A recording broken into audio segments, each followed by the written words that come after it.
Buenas tardes a todos los presentes.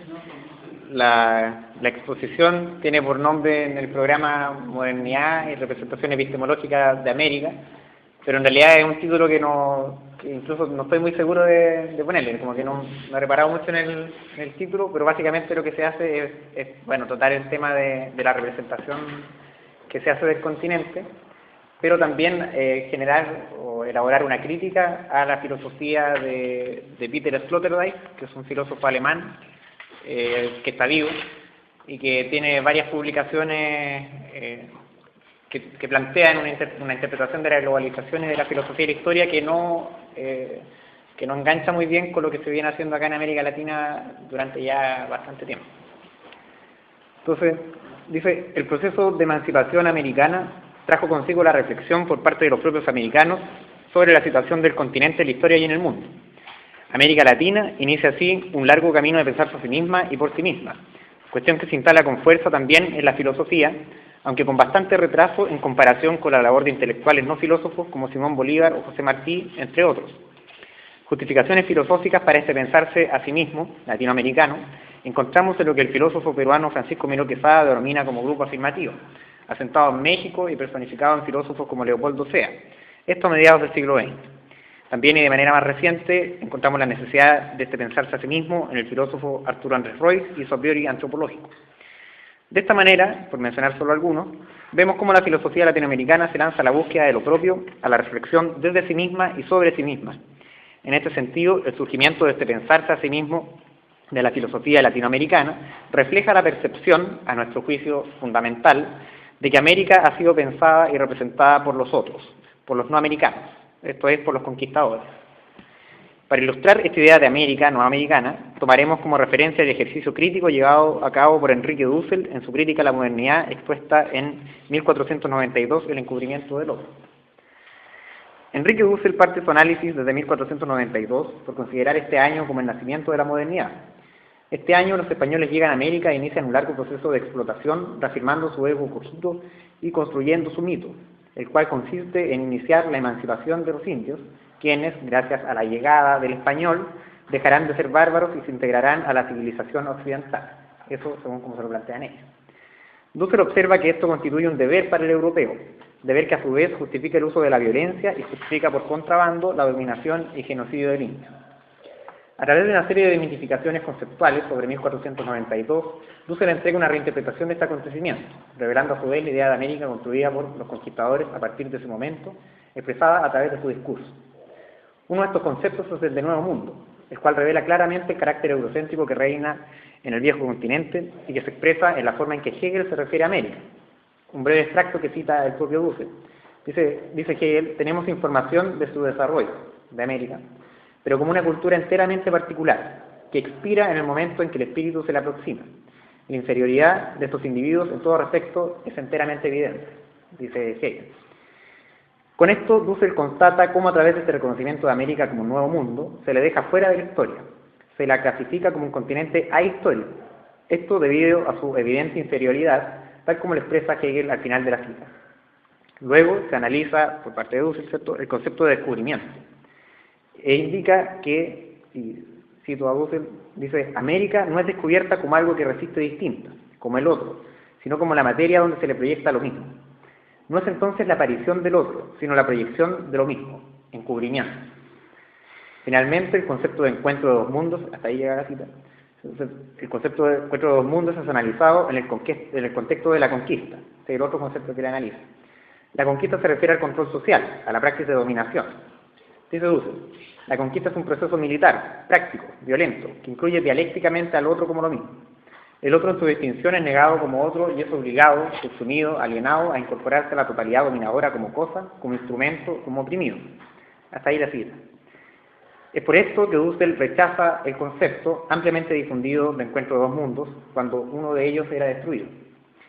De esta forma, conceptos como los de Nuevo Mundo, descubrimiento o encuentro de dos mundos, que han configurado la estructura discursiva respecto a la génesis de América, son revisados y denunciados como herramientas legitimadoras del eurocentrismo, el que sostiene esta idea de América que podríamos llamar no americana, a través de un discurso de dominación pseudointegrador, pseudo porque genera toda una apariencia de integración, de encuentro, de descubrir, cuando en realidad, tal como lo plantea Dussel, es precisamente todo lo contrario. Discurso que constituye a América como un nuevo mundo, inferior y beneficiado de ser integrado a la acción civilizadora del viejo mundo, como un continente que fue descubierto y no encubierto, y como un continente que vivió un encuentro de dos mundos y no un choque colonial de nefastas consecuencias para América. Acá entramos ya al concepto de imagen de mundo y de imagen de América. Los conceptos identificados por Dussel en su ejercicio crítico con respecto a la modernidad forman parte de la imagen de mundo europea. Estos conceptos expresan dicha imagen de mundo, describen, intencionadamente o no, lo que los conquistadores conocían, lo que experimentaban, lo que constituían, configuraban un nuevo mundo, al cual había que dar forma, un mundo descubierto en su encuentro con Europa. Este representar es la acción mediante la cual el hombre que llega a América encuentra ante sí un mundo a su juicio nuevo, que está ahí delante dispuesto a ser configurado, formándose así una idea general de él, una imagen de mundo, en este caso, de lo que es América. Al ser el sujeto conquistador quien elabora dicha representación, este pasa a ser, en cuanto sujeto que conoce, el fundamento y medida de esta representación. Lo anterior es importante en el sentido que refleja cómo el hombre se sitúa como objeto representante, como centro, como característica central de la modernidad, cuya verdad de representación descansa sobre sí. En este sentido, el conquistador llega a América, la conoce y se la representa en el sentido anteriormente descrito en cuanto a imagen, constituyendo con esto el ser de América. Esto siguiendo la definición que entrega Heidegger de la imagen del mundo, a modo de instrumento teórico. Bueno, constituyendo con este ser de América, siendo el mundo americano, siguiendo a Heidegger, ¿cierto?, lo ente en cuanto absorbido y sometido por lo ente del conquistador, es decir, el mundo europeo y toda la significancia que tiene este mundo europeo moderno, lo que se conoce como la verdad europea. A esto el pensador alemán Peter Sloterdijk, en su libro En el mundo interior del capital, publicado el año 2007, siguiendo a Heidegger, lo denomina en relación a Europa como, comillas, la conquista del mundo como imagen. Hasta ahí la cita. Aunque a diferencia de Sloterdijk, más que poner el acento en que, citamos nuevamente, hubieron de inventarse medios y procedimientos para hacer una imagen total y en detalle de la Tierra, hasta ahí la cita, consideramos desde este artículo, ¿cierto?, que se inventaron medios y procedimientos para imponer la propia imagen de mundo europea en América, sin ánimo de integrar las visiones americanas en lo que sería una imagen de mundo que tome en cuenta la parte de este recién descubierta, para así formar una imagen que pudiera aspirar al calificativo de total y detallada, tal como que lo plantean ellos la propia. De ahí que el conquistador no tome en cuenta las representaciones de los pueblos americanos, su cultura, sus creencias, e inicie un proceso de instalar su imagen de mundo en América, sin dejar de lado que finalmente, de todas maneras, se genera una imagen total del mundo en un proceso que viene desde 1492. En ese sentido no desconocemos que hay una totalidad. Pero, a diferencia también de Sloterdijk, esta imagen no viene solo del europeo, que tiene la suya, sino también de los pueblos sometidos o mal llamados del tercer mundo, en una relación dialéctica constituyente de lo que podríamos denominar como un relato o proyecto de interpretación de la historia. Es evidente que el hombre americano también posee una visión de mundo, y que ésta se expresa más que en una imagen de mundo o en un modo de ser de lo ente en su totalidad, como lo define Heidegger, se expresa en una imagen de mundo en cuanto a representación epistemológica, expresada en un relato o una filosofía de la historia, en lo que hemos referido como discurso, el cual en este caso carece de una aspiración metafísica. En este sentido, es preciso detenernos en el relato esbozado por Peter Sloterdijk en El mundo interior del capital, el cual tiene una interpretación de la historia marcadamente eurocéntrica. El centro es la historia, lo poshistórico es la consecuencia de la acción europea y lo anterior a la historia es simplemente algo que está antes de lo que se reconoce como historia por parte de Sloterdijk. Historia, dice Sloterdijk, es el mito del nacimiento del sistema de mundo, situado entre 1492 y 1945. Dividir, hasta ahí la cita, dividir el devenir humano en un antes y un después de un cierto periodo protagonizado por Europa es logocentrista en cuanto se concibe el mundo, y siguiendo a Heidegger, se le constituye metafísicamente desde un centro que es temporal, 1492-1945, y espacial, Europa. Ese es el mundo o el relato de quienes dominan. A nuestro juicio, el problema en Sloterdijk no está en la descripción de las características del mundo, sino en la interpretación de las mismas. Si las causas de estas características, es decir, si las causas de aquello que constituye al mundo como mundo global, globalizado, Si estas características son unilaterales, la interpretación de las mismas en el marco de una teoría no tiene por qué serlo, menos con una lectura ontológica de por medio. Dejar de lado en el relato el papel de los sometidos o de los no causantes de estas características es también un rasgo eurocéntrico.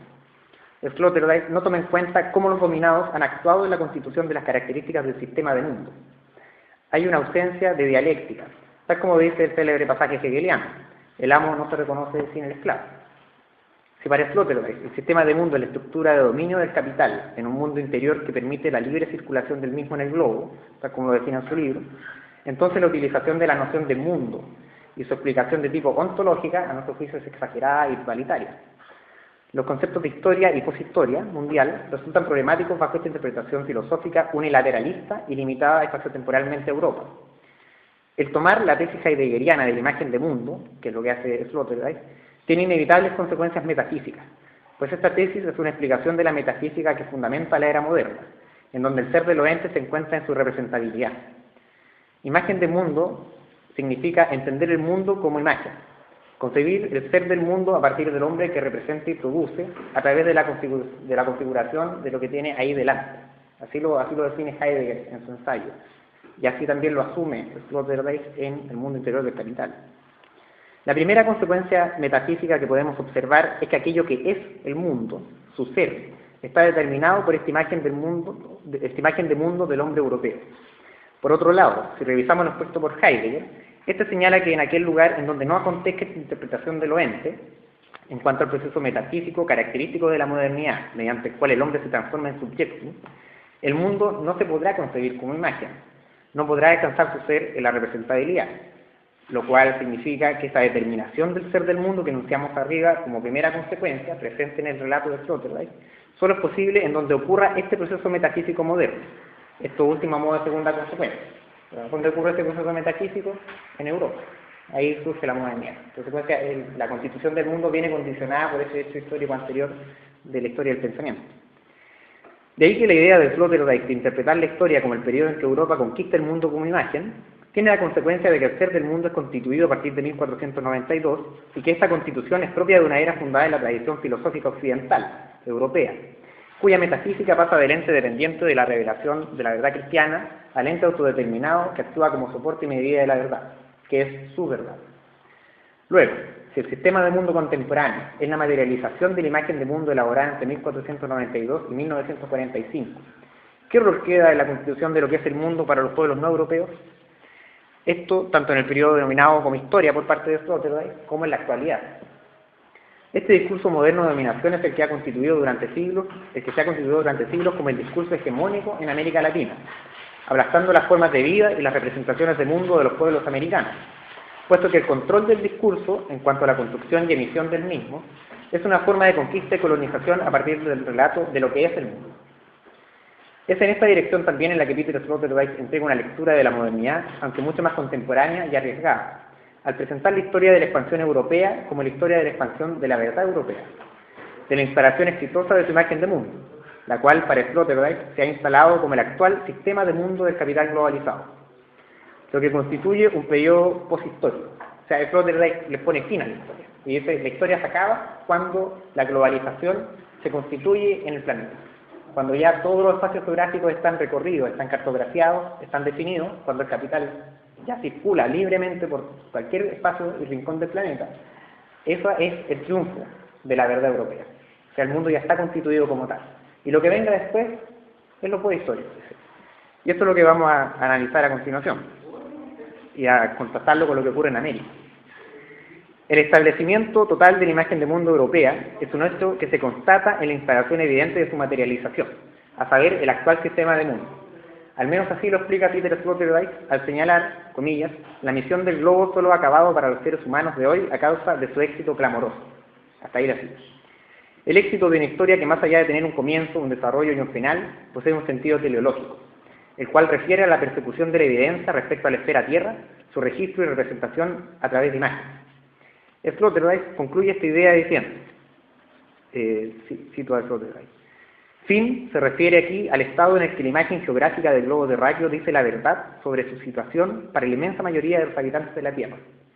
El fin de la historia puede expresarse mediante una cuasi tautología, La historia del mundo ha llegado a su fin cuando la historia del desarrollo de la imagen de mundo como tierra se ha cerrado más o menos y se dio a conocer en general. Hasta ahí la cita.